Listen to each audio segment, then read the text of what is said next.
Assalamualaikum warahmatullahi wabarakatuh. Selamat malam, salam budaya. Pada malam hari ini, saya akan berbincang dengan Profesor Dr. I. Wayan Dibye, yaitu seorang guru besar dari Institut Seni Indonesia Denpasar, Bali. Saya sapa dulu. Selamat malam, Prof. Selamat malam, selamat berjumpa, salam budaya, ya, salam Om Swastiastu. Om Swastiastu. Pemirsa, Prof. Dibye ini kiprahnya sejak muda, saya juga ikut-ikut juga, jadi penggerak anak-anak muda di Bali untuk membuat event-event, jadi mulai event-event pinggiran, sampai pada beliau ini adalah think tank-nya festival besar di Bali, yaitu Pekan Budaya Bali. Jadi pesta kesenian Bali. Pemirsa, jadi Prof. Dibye ini melalang buana sebagai seniman itu kemana-mana, dan bahkan kemudian tidak hanya di Bali, di Bali sendiri memotori untuk pembukaan program Strata 3 di Pasca Sarjana di ISI Denpasar, Bali, dan kemudian ngajar di beberapa perguruan tinggi di luar negeri. Yang jelas yang saya ketahui dulu seringkali ngajar di Amerika, sehingga kalau mau ketemu kita mesti harus janjian berbulan-bulan. Jadi Prof, kalau di Amerika di mana, Prof, ngajarnya? Di Amerika itu saya mendapat kepercayaan untuk mengajar di sebuah college di Amerika bagian timur, di dekat Boston. Tempatnya di kota Worcester. Sekolahnya namanya The College of Holy Cross. Itu saya bertugas di sana selama 2 tahun, dari 2005 sampai 2007. Berarti jejaknya sangat rekat sekali dengan perguruan tinggi itu. Ngajar nari dan musik, Prof? Seni pertunjukan Bali, jadi tari dan musik. Sehingga mahasiswa di sana nari dan nabuhnya ya terampil gitu ya kalau 2 tahun. Iya, jadi mereka kita berikan praktek menabuh, gamelan, main kecak, menari Bali dan lain sebagainya. Selain di Amerika, ngajar di mana aja, Prof?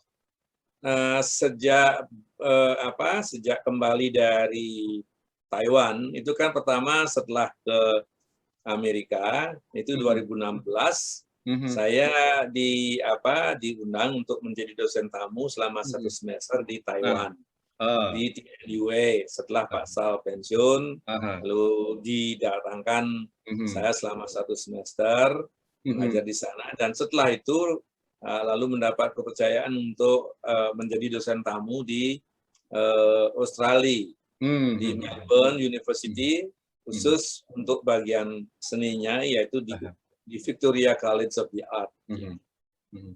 Ada kayak gitu di sana ya, ada gamelan Bali, Prof? Kalau di Melbourne tidak. Kalau di Taiwan ada gamelan angklung yang bisa digunakan. Kalau di Melbourne itu mereka orang-orang teater yang tertarik dengan praktek tari dan musikal Bali, vokal Bali, dan itu saya gabungkan dalam bentuk kecak. Konon kalau di Amerika itu katanya gamelan Bali atau gamelan Jawa sudah banyak sekali di university gitu, Prof. Ya, memang itu harus kita akui bahwa Amerika itu salah satu negara yang paling getol dengan gamelan kita. Ada yang gamelan Jawa, ada gamelan Bali, ada gamelan Sunda, ya, dengan segala variannya. Itu hampir semua universitas besar itu memiliki gamelan. Oleh karena itu jangan kaget kalau di Wesleyan umpamanya setiap ulang tahun perguruan tinggi itu menggunakan gamelan. Karena ada tokohnya di sana, Pak Sumarsam. Oh iya, Pak Sumarsam. Masih di sana ya, ini, Pak Sumarsam masih. ya? Beliau lah yang menjadi motor dari aktivitas gamelan, termasuk wayang juga di sana. Jadi hampir semua universitas besar di Amerika itu memiliki gamelan.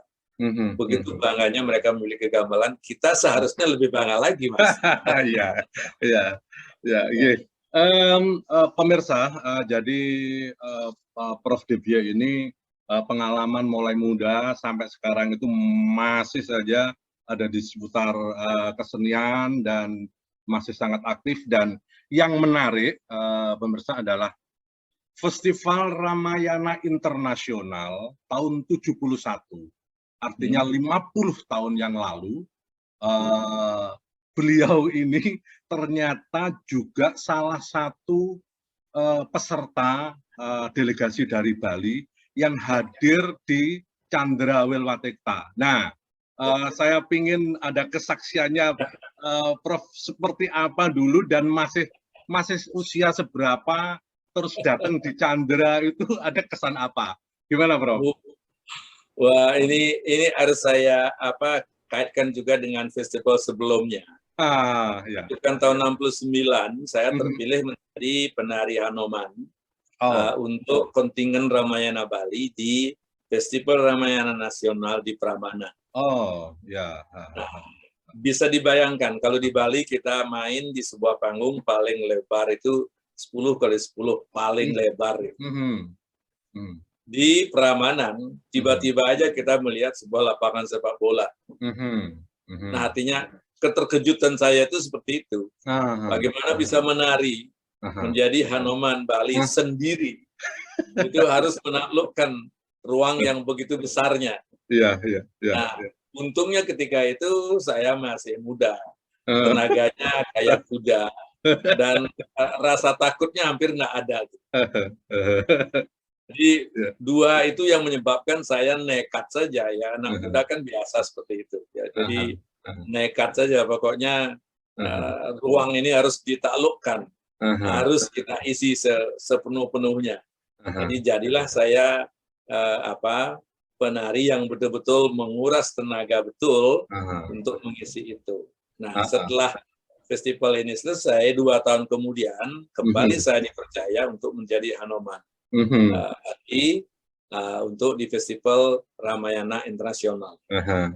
Nah, melihat open stage Wilwatikta ini dengan gunung di belakangnya itu, saya ini betul-betul sebuah tempat pementasan yang sangat-sangat ideal karena memberikan, terutama untuk Ramayana itu kan jadi pas. Banyak cerita tentang gunung. Gunung Semuka, lalu ada Gunung Maliawan dan lain sebagainya. Jadi menggunakan gunung sebagai background itu, lalu ada Candi Wilwatikta itu untuk ini memang satu hal yang memberi dukungan sangat besar kepada Kerajaan Cipta Ramayana. Nah, kesan saya yang pertama itu bahwa memang panggung ini kalau di Prambanan memang megah karena latar belakangnya candi Candi. Tapi kalau yang Wilwatikta ini memang mempunyai keunikan karena latar belakangnya itu gunung yang memang menjadi salah satu unsur yang banyak dibicarakan di dalam Citra Ramayana itu. Citra Ramayana, ya. Nah, jadi ketika itu saya datang pertama dengan tim kecil, melakukan orientasi. Supaya nanti bisa mereka teman-teman yang akan ikut itu supaya mereka memperbesar volume gerak, lalu mempercepat langkah. Saya bahkan berapa kali lari-lari di sana untuk mengukur berapa menit saya melakukan lintasan dari selatan ke utara. Candrawilwatikta itu lebarnya 40 40. Iya, iya makanya. Ya, itu kan sama dengan 4 panggung besar di Bali sebelum Iya, adanya iya, iya. Taman Budaya itu. Iya, iya, iya. Nah, jadi ketika itu dalam hati saya sudah bilang bahwa katakan apapun yang terjadi, panggung ini harus ditaklukkan. Ya, kembali modalnya nekat. Gitu. Untungnya masih punya tenaga kuda ketika itu, ya tubuh masih sangat ideal-idealnya. Masih Beratnya paling sudah kuliah atau masih di komunitas atau seperti apa, Prof? sudah kuliah di ASTI saya. Oh, sudah ya. Ya, sudah kuliah di ASTI, jadi sudah mulai ada bibit-bibit untuk berolah seni seperti itu. Mulai muncul kenakalan-kenakalan berkeseniannya. Ya, kenakalan-kenakalan, usil juga gitu. Ya, pokoknya tidak mau menerima tradisi begitu saja. Ini harus diolah nih, sebab kalau tidak diolah nanti beku nanti. Jadi sudah muncul ada pikiran-pikiran nakal seperti itu. Nah, itu nanti diceritakan juga, Prof. Nanti. Nah, jadi seperti itu. Nah, kebetulan ini kan untuk Senatari Ramayana ini itu memang kebetulan pola Hanuman saya itu diterima oleh koreografernya yaitu Pak Brate. Ya, memakai pola-pola Bali, tetapi yang sudah dipadukan dengan Hanuman Jawa. Walaupun ketika itu saya belum pernah berhubungan langsung dengan tari Jawa. Hanya melihatnya saja. Sebab beberapa kali rombongan dari Pangdam Diponegoro pentas di Bali atas undangan Kodam 16 Udayana yang menampilkan Ramayana. Nah, jadi itulah yang mengilhami saya, yang memberikan saya inspirasi selain gemlengan dari guru tari Jawa saya yang bernama Bapak Budiono almarhum. Ya, yang memberikan sentuhan-sentuhan Jawa itu sehingga ketika saya tampil di luar Bali, orang melihat Anoman saya ini bukan Bali, juga bukan Jawa gitu. Ya, saya nggak terlalu peduli pada itu. Yang penting ini Anoman sudah punya identitas sendiri. Gitu. Gitu. Nah, jadi seperti itu, Mas. Nah, ini yang menarik, Prof. Jadi saya ini merasa bahwa 50 tahun ini penting untuk kami bicarakan, termasuk dengan para tokoh, pakar, dan teman-teman yang punya pengalaman di situ. Ini ada satu hal yang menarik ternyata dalam catatan yang ditulis oleh teman-teman. Jadi waktu itu adalah awal teman-teman itu menampilkan sendera tari dengan gaya Jawa Timuran. Nah, itu juga karena picunya ketika yang di Festival Prambanan, itu konon rombongan Jawa Timur itu mau tampil di sana juga ikut Festival Ramayana Nasional, tapi ditolak oleh panitia karena dianggap tidak punya karakter. Nah, karena ternyata waktu itu memang kelompok-kelompok di Jawa Timur atau yang mau tampil itu memang basicnya basic Jawa Tengahan gitu, Solo gitu. Nah, jadi disitulah konon kemudian itu memicu atau memacu teman-teman tokoh-tokoh pada waktu itu untuk memunculkan gaya Jawa Timuran. Ini saya anggap sebuah proses yang luar biasa. Bahwa festival internasional dan ditandai dengan sebuah gerakan pemikiran kultural yang luar biasa. Nah, sejauh mana tentang karakter kedaerahan dan sebagainya ini menurut Prof gimana ya, Prof? Iya, saya sebagai orang Bali, sebagai orang Indonesia yang tahu bahwa kita memiliki tradisi budaya yang begitu beragam. Dan di antara keberagaman itu memang ada wilayah-wilayah yang memiliki tradisi yang begitu kuat.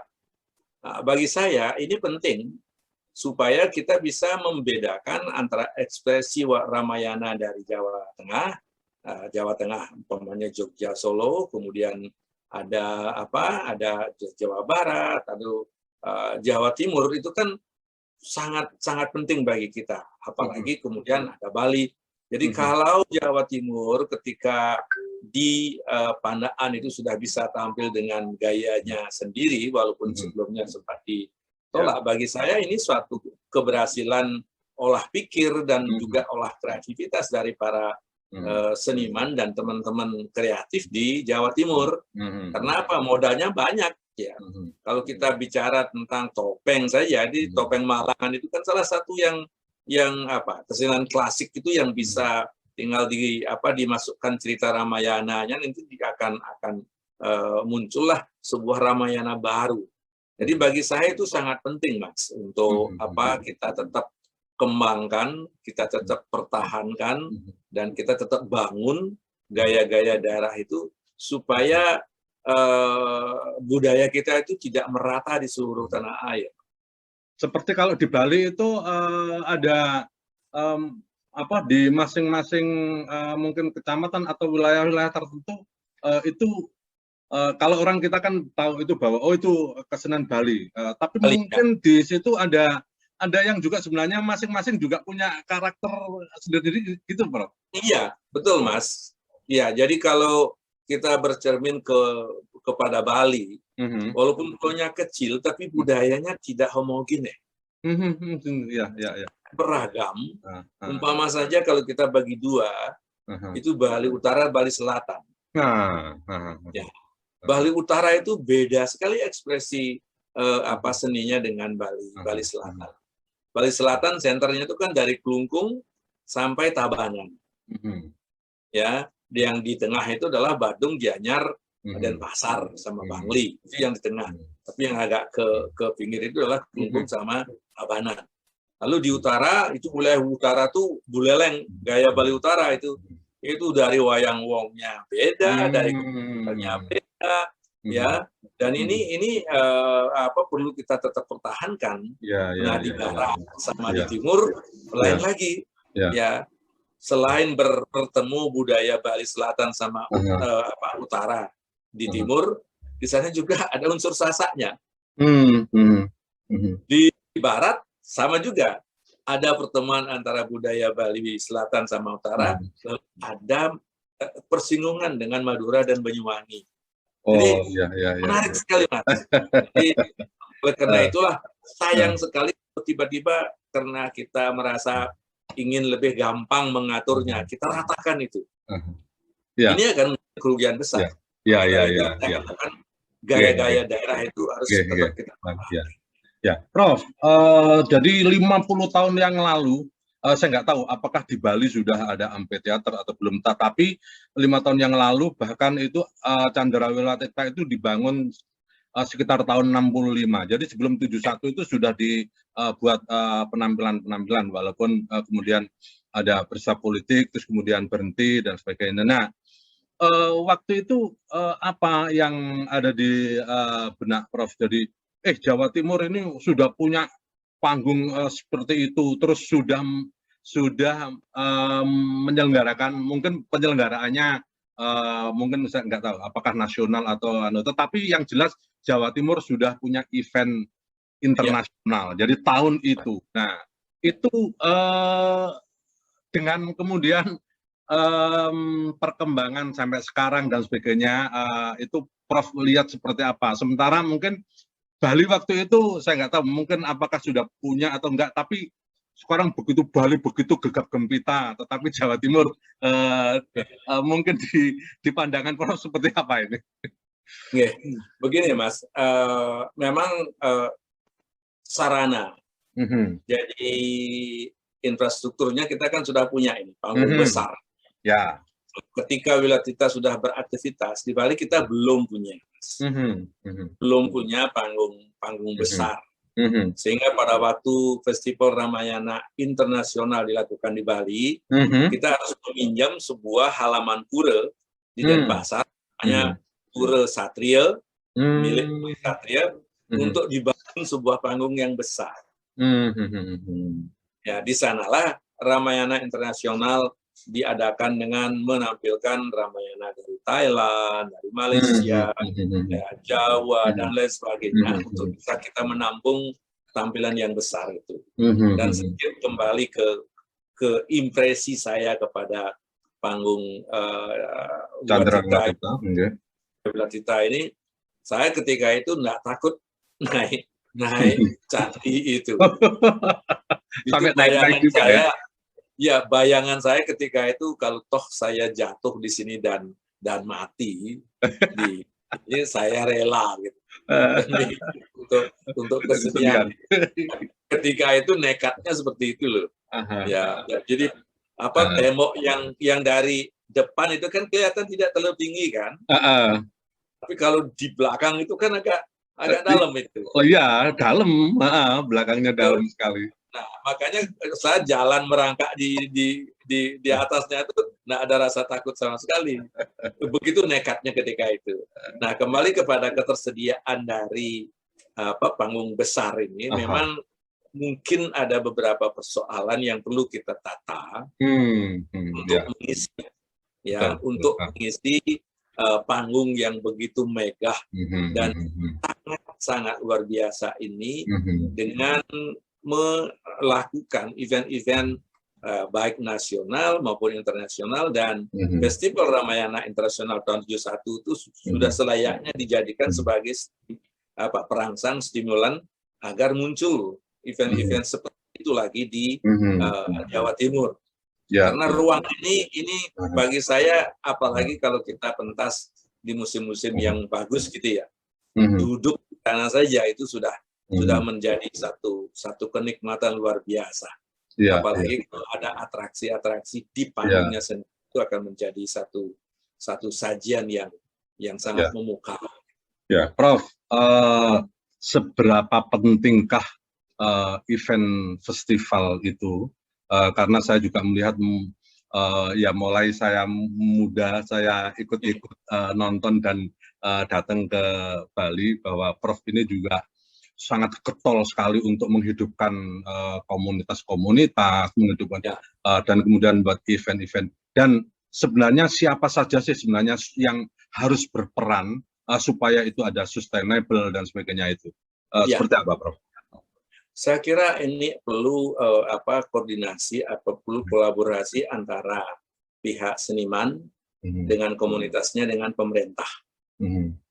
Ya, sebab kalau di zaman dulu mungkin kerajaan, raja-raja yang menjadi semacam penyandang dana, penyandang tanggungan lainnya untuk festival ini. Sekarang kan tugas itu sudah diambil alih oleh pemerintah. Karena itu dengan kolaborasi, kerjasama antara komunitas seni dengan seniman-senimannya, lalu dimotori oleh para pemikir seni yang punya pemikiran maju gitu ya. Nah, lalu dipayungi oleh pemerintah. Saya kira festival apapun bisa kita lakukan. Hanya sekarang perlu saya berikan catatan bahwa di dalam festival itu betul-betul kita harus berpesta, bukan berlomba. Sebab kalau berlomba, kita akan diikat oleh satu kriteria yang sama, yang akhirnya nanti akan bisa menyamaratakan kesenian itu. Kalau ada kesalahan memanajemen, memanage pelaksanaannya. Tapi kalau kita berpesta, itu sekaligus beradu kualitas dan juga beradu gaya masing-masing. Oke, Prof, kita ngomong pesta ya. Jadi pesta kesenian Bali ya, yang istilah sekarang pesta kesenian Bali. Pesta jadi PKB ya, pesta kesenian Bali, dan salah satu penggagas atau think tank-nya adalah Prof. Itu konsep-konsepnya sebenarnya seperti apa sih? Mungkin ini bisa juga barangkali ini kalau ini di Jawa Timur atau pemerintah Jawa Timur mungkin bisa mengadopsi juga pikiran-pikiran, karena kita tadi kita sudah pernah punya festival internasional dan sebagainya. Gimana, Prof? Begini, saya harus katakan bahwa saya menjadi panitia pelaksana dari Pesta Kesenian Bali ini beberapa tahun setelah PKB ini berjalan. Sebelumnya saya lebih banyak menjadi pelaku, baik itu sebagai penari maupun sebagai koreografer. Setelah beberapa tahun, mungkin sejak saya kembali dari Amerika yang pertama, itu tahun 84, saya mulai didudukkan sebagai panitia pelaksana. Ya, sebagai koordinator pergelaran, kemudian sebagai kurator, dan lain sebagainya. Jadi seperti itu. Nah, dalam hal penyelenggaraan festival ini, itu di Bali itu sesungguhnya idenya sangat sederhana. Mengadopsi aktivitas-aktivitas budaya yang memang sudah mengakar di Bali. Seperti umpamanya pawai. Itu kan yang namanya pawai di Bali itu kan setiap 6 bulan, setiap desa itu punya arak-arakan sendiri-sendiri ya. Yang kalau odalan apa itu kan ya arak Mas. Itu dah dia. Dan kebetulan pawai yang diadopsi di dalam festival ini adalah peninggalan dari arak-arakan zamannya Presiden Soekarno. Karena ketika itu setiap Presiden Soekarno mendatangkan tamu-tamu negara, itu selalu diadakan arak-arakan budaya di Denpasar. Itu masing-masing kabupaten menunjukkan tradisi budaya setempatnya. Ya, hanya ketika itu belum ada pertunjukan. Yang ada cuman pawai di jalan di depan kantor gubernur itu. Itu satu. Terus yang kedua, lalu ada tahun 65, 66, di Bali itu ada festival Gong Kebiar. Namanya Merdanga Utsawa. Nah, ini kemudian diambil menjadi bagian dari Pesta Kesenian Bali. Karena festival Gong Kebiar ini, lomba Gong Kebiar ini menjadi sebuah peristiwa yang sangat bergengsi di Bali. Ya. Pesta Kesenian Bali itu Merdanga Utsawa ini diselenggarakan berputar di berbagai kabupaten. Dan itu betul-betul bisa menggerakkan masyarakat. Bayangkan ketika terjadi peraduan antara Gianyar dengan Badung di Singaraja, itu orang Gianyar, orang Badung bertrek-trek datang ke Buleleng. Sebagai supporter ya? Sebagai supporter. Gitu. Padahal mereka tahu, akan semuanya itu bisa melihat pertunjukannya.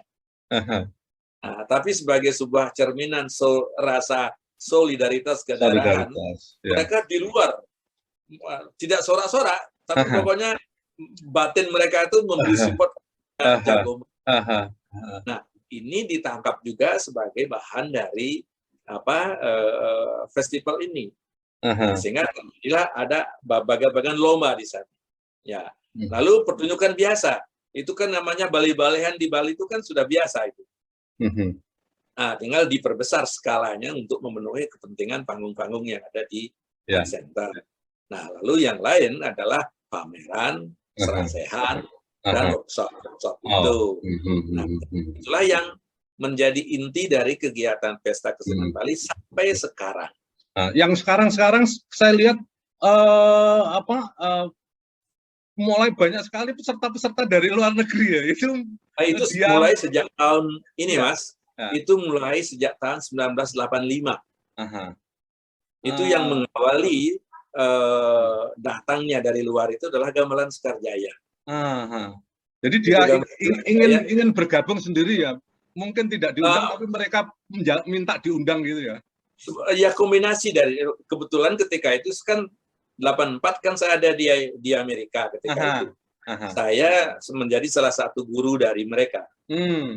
Saya bilang sama mereka, nanti suatu saat Anda harus mau tampil di depan masyarakat Bali lewat PKB. Nah, lalu pimpinannya ketika itu Michael Tenser bahkan mengatakan saya gila. Kamu gila ya? Minta kita main di depan orang Bali supaya kita jadi ketawaan. Lalu saya balik, kalau kamu mainnya seperti ini saja ya ditertawakan. Tapi kalau 2 tahun lagi kamu bisa main lebih bagus, saya kira grup ini akan memberikan kesan luar biasa kepada masyarakat. Dan itu betul. Ketika mereka datang di Bali, mereka akan menampilkan penabuh gabungan antara penabuh laki dan perempuan. Sedangkan di Bali, penabuh gamelan itu selalu laki-laki. Laki-laki. Nah, melihat gabungan ini, maka mulailah terusik wanita-wanita di Bali. Masa orang asing bisa main gamelan? Orang Bali nggak bisa. Ya, makanya semenjak itulah muncul mulai penabuh-penabuh wanita. Jadi dampak dari kedatangan rombongan dari Sekar-Jaya ini tidak saja membawa dampak estetik, tetapi juga sosial. Karena semangat sosial orang-orang Bali, khususnya di kelompok wanita itu mulai terusik untuk ikut bermain gamelan, dan itu kita bisa rasakan sekarang.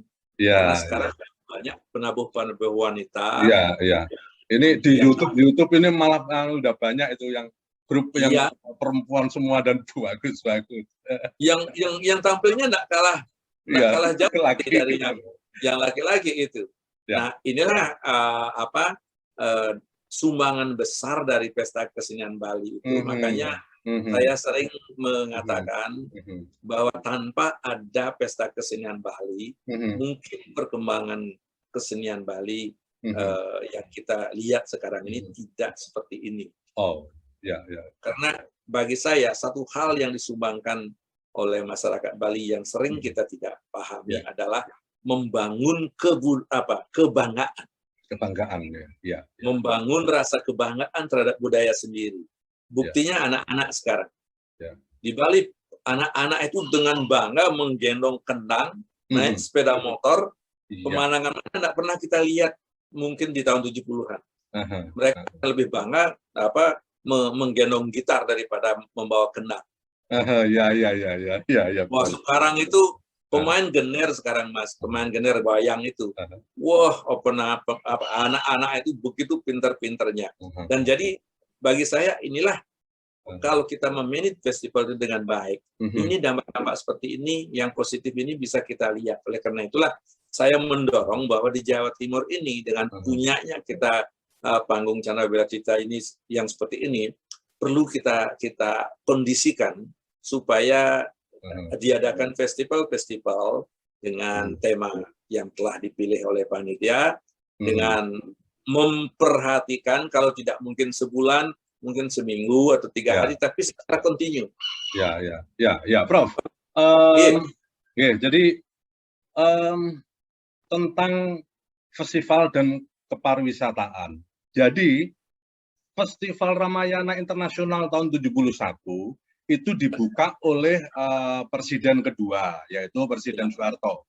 Nah, saya lihat ada prasasti yang dia tulis itu bahwa pembukaan Festival Ramayana itu sekaligus peran Jawa Timur untuk memperkenalkan seni budaya ke dunia.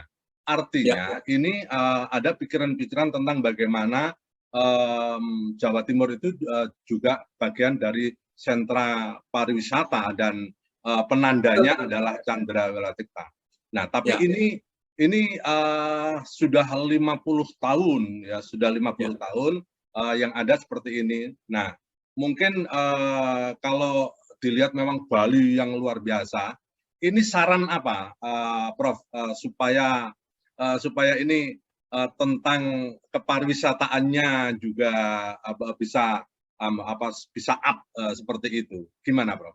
Ya, begini, kalau melihat potensi dari Jawa Timur yang begitu besarnya, dengan kesenian-kesenian yang sangat-sangat luar biasa, pamannya reog kita punya, kemudian wayang Malangan, wayang topeng Malangan kita punya, gandrung Banyuwangi kita punya, dan yang lain. Nah, ini perlu dijadikan sebagai materi festival yang dirancang secara baik dan benar, lalu dipromosikan secara internasional. Belum lagi kalau kita bisa menjalin kerjasama dengan grup-grup sejenis di luar negeri, sampai dengan mendatangkan orang luar ke daerah kita. Event ini nanti akan membangun satu event internasional yang membuat orang akan memikirkan festival ini. Hanya yang perlu dipikirkan sekarang adalah apa yang menjadi ciri khas dari festival Chandrawilawtikta ini. Apakah nuansanya kerakyatan? Ya, apakah nuansanya yang klasik tradisional apa? Di Jogja, umpamanya kan keraton itu seni budaya keraton itu yang menjadi satu trademark. Nah, kita di Jawa Timur ini apa?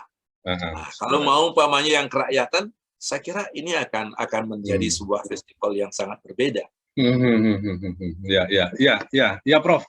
Jadi terima kasih. Ini sudah banyak sekali yang bisa kami gali untuk ya mengenang 50 tahun Festival Ramayana Internasional di Chandrawilawtikta. Dan mungkin ini pertanyaan saya yang terakhir, Prof. Jadi situasi pandemi ini situasi yang sangat tidak menguntungkan. Mudah-mudahan sih ini segera berlalu. Tetapi kalau ini tidak segera berlalu dan ini berlarut-larut, artinya ini ada sebuah perubahan budaya yang frontal. Nah, ini kalau menurut Prof itu kira-kira kalau seperti ini apakah ya kita mandek karena ini semuanya akan teriak-teriak, teman-teman, atau harus memunculkan sebuah genre baru untuk bahwa situasi seperti ini mestinya mungkin seperti ini. Mungkin ada konsep-konsep seperti itu, Prof. Ya, oke.